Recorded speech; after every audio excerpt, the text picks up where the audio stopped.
नमस्कार, मी मुकुंद गोविंद कुलकर्णी, MA वेदांग ज्योतिष.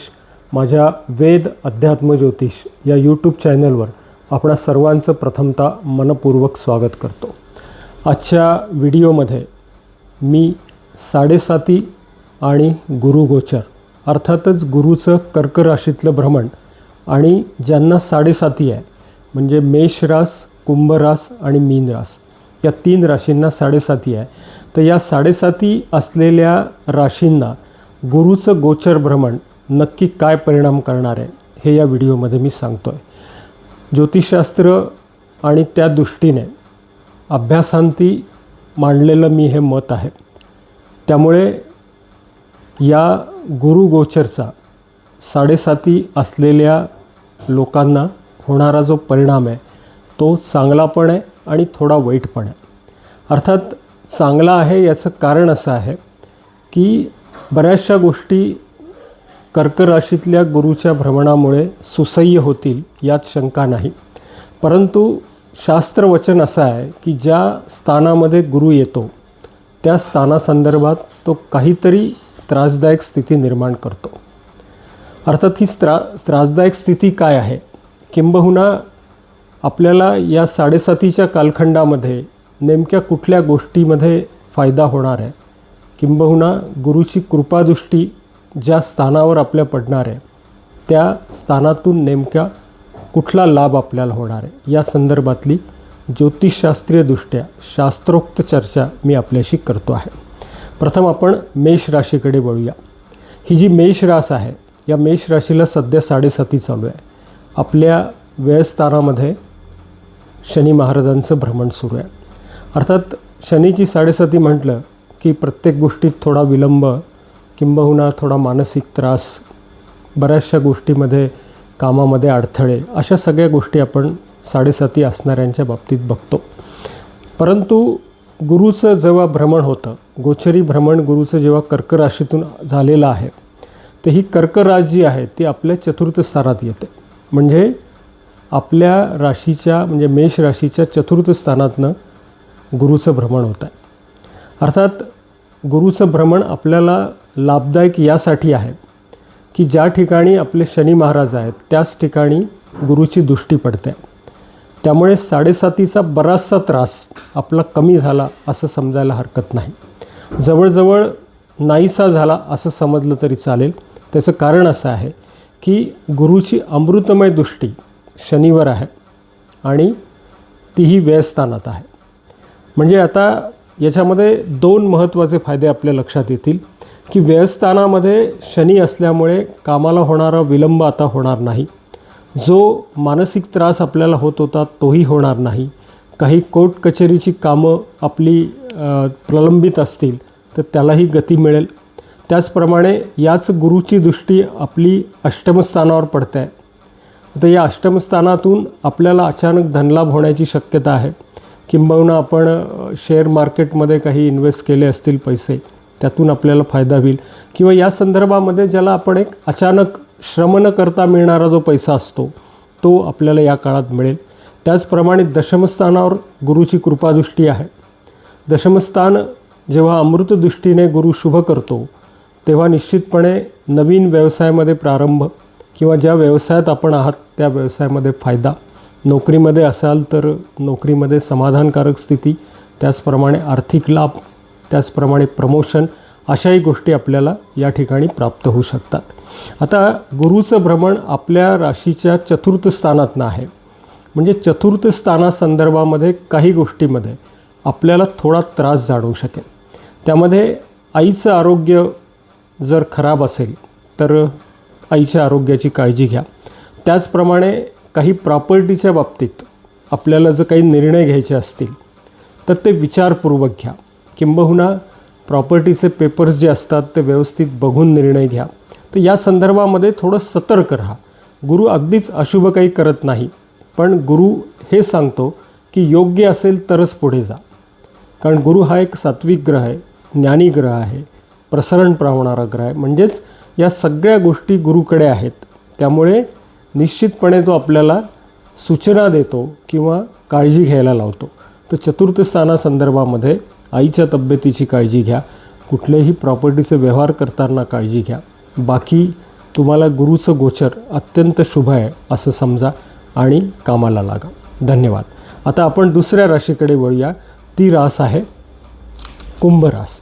आता ही जी कुंभ रास आहे, या कुंभ राशीमध्ये द्वितीय स्थानात शनी महाराज आहेत. म्हणजे आपल्याला 7.5 आहे. तर या 7.5 आपल्याला काय त्रास होतो आहे?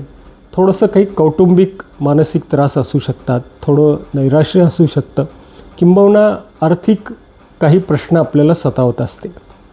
अर्थात हे सगळे जे त्रास आहेत हे आपल्याला गुरुच्या गोचराने निश्चितपणे कमी होतील. आता गुरुचं गोचर आपलं 6व्या स्थानातनं होत आहे. त्याची कृपादृष्टी गुरुची आपली दशमस्थानावर आहे, व्ययस्थानावर आहे आणि द्वितीय स्थानावर आहे. म्हणजे ज्या स्थानात शनी आहे त्या स्थानातच गुरुची कृपादृष्टी आहे. तर आता गुरुला कृपादृष्टी का म्हटलं आहे? कारण गुरु हा एक अत्यंत शुभ ग्रह आहे आणि तो ज्ञान देणारा ग्रह आहे.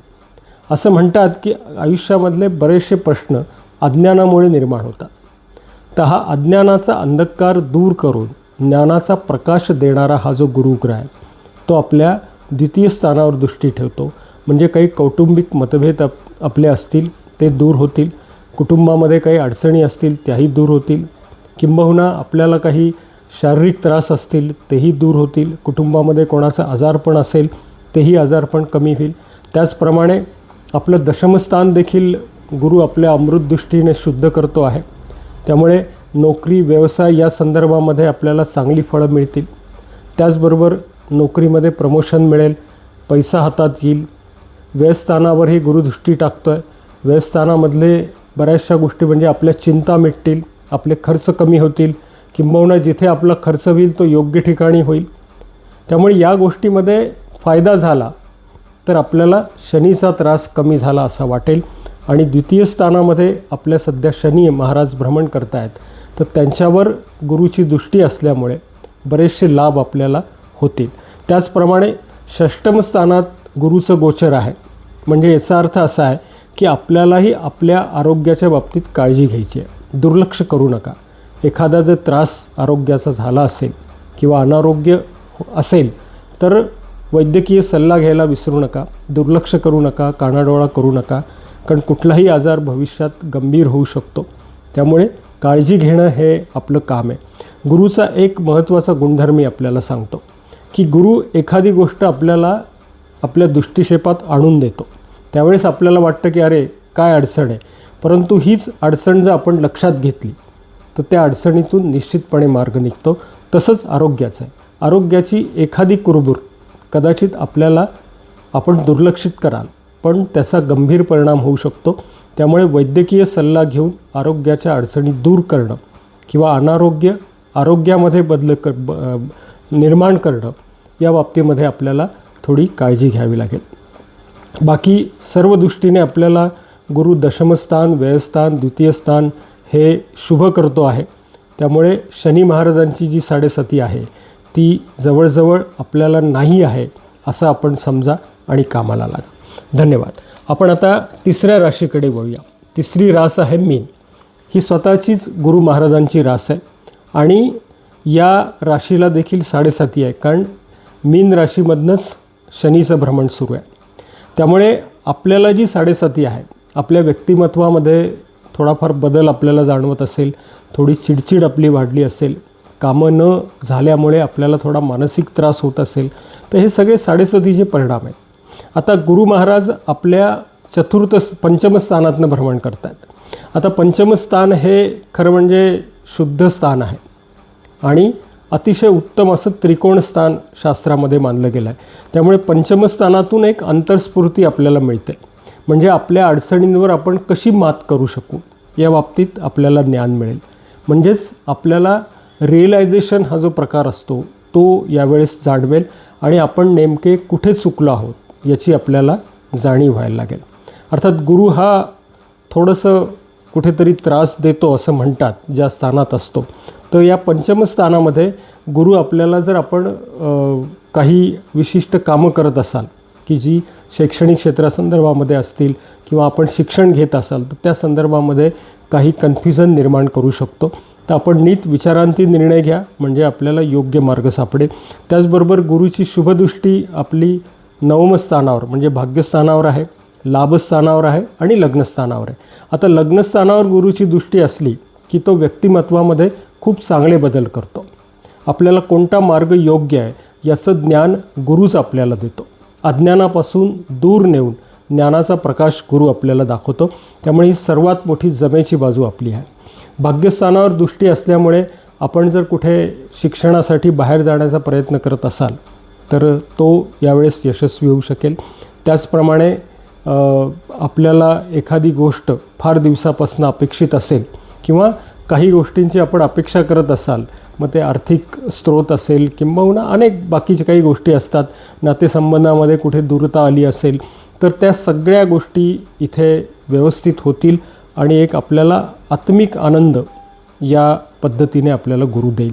त्याचप्रमाणे लाभस्थान आपलं शुभ होतं आहे गुरुच्या दृष्टीने, त्यामुळे आपली इच्छापूर्ती होईल.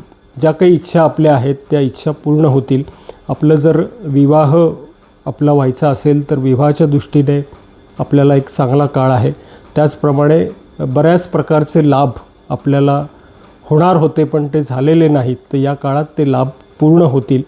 आणि इच्छापूर्ती याचा अर्थ असा आहे की ज्या गोष्टीची आपण इच्छा केली आहे त्या सर्व आपल्याला प्राप्त होण्याच्या दृष्टीने एक सकारात्मक मार्ग आपल्याला इथे दिसेल आणि प्रयत्नपूर्वक आपण या सगळ्या गोष्टी मिळवू शकाल.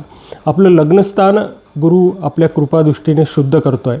त्यामुळे निश्चितपणे आपल्या विचारामध्ये, आपल्या वागण्यामध्ये आणि त्याचप्रमाणे आपण काही चुका केल्या असतील तर त्या चुका आपल्या लक्षात येतील आणि आपण त्या चुका दुरुस्त करून आयुष्याच्या सुखाच्या मार्गावर जाऊ शकू. त्यामुळे जरी 7.5 असली तरीसुद्धा आपल्याला हा काळ शुभदायक आहे. त्याचं कारण असं आहे की पंचमस्थानातून गुरुचं भ्रमण आणि लग्नस्थानावर गुरुची दृष्टी, लाभस्थानावर गुरुची दृष्टी आणि भाग्यस्थानावर गुरुची दृष्टी म्हणजे भाग्य, लाभ, व्यक्तिमत्व विकास या सगळ्या गोष्टी आपल्याला प्राप्त होतील. जणू काही आपल्याला 7.5 नाहीच आहे असं समजून आपण इथून पुढचा प्रवास करा. असो, आपल्याला या संदर्भाबद्दल काय वाटतं हे कमेंट्समध्ये लिहा. त्याचप्रमाणे माझ्या या चॅनलला सबस्क्राईब करा आणि कमेंट्स करा आणि आपल्या मित्रपरिवारामध्ये शेअर करा. तोपर्यंत धन्यवाद. श्री स्वामी समर्थ.